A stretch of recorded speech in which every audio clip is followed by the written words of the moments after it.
Ехо, български филм, това е за теб. Значи ме попита за как аз бягах от българската полиция. Значи това е истинска случка, можете да питате и тогашното гадже, що ми беше. Тая беше с мен. Значи как беше? Беше след смъртта на баща ми. Моята шофьорска книжка беше в Перник.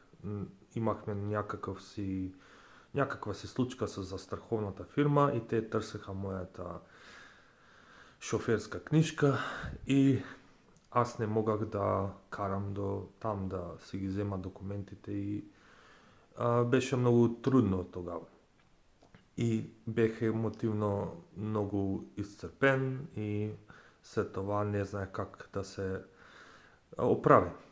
И решихме да тръгнем да вземам шофьорската книжка в Перник, без документи. И минахме през македонската граница, не ни търсеха документи и от никъде, знаете как е българската полиция, тогава изкочиха и с, с знаме с какво беше, да спират, спирайте и мен тук ме фаща страх, защото нямам и тогава, наместо да спирам, емотивно пуснах на газ спирачката и отидох 80, 100, 120, 140, 160.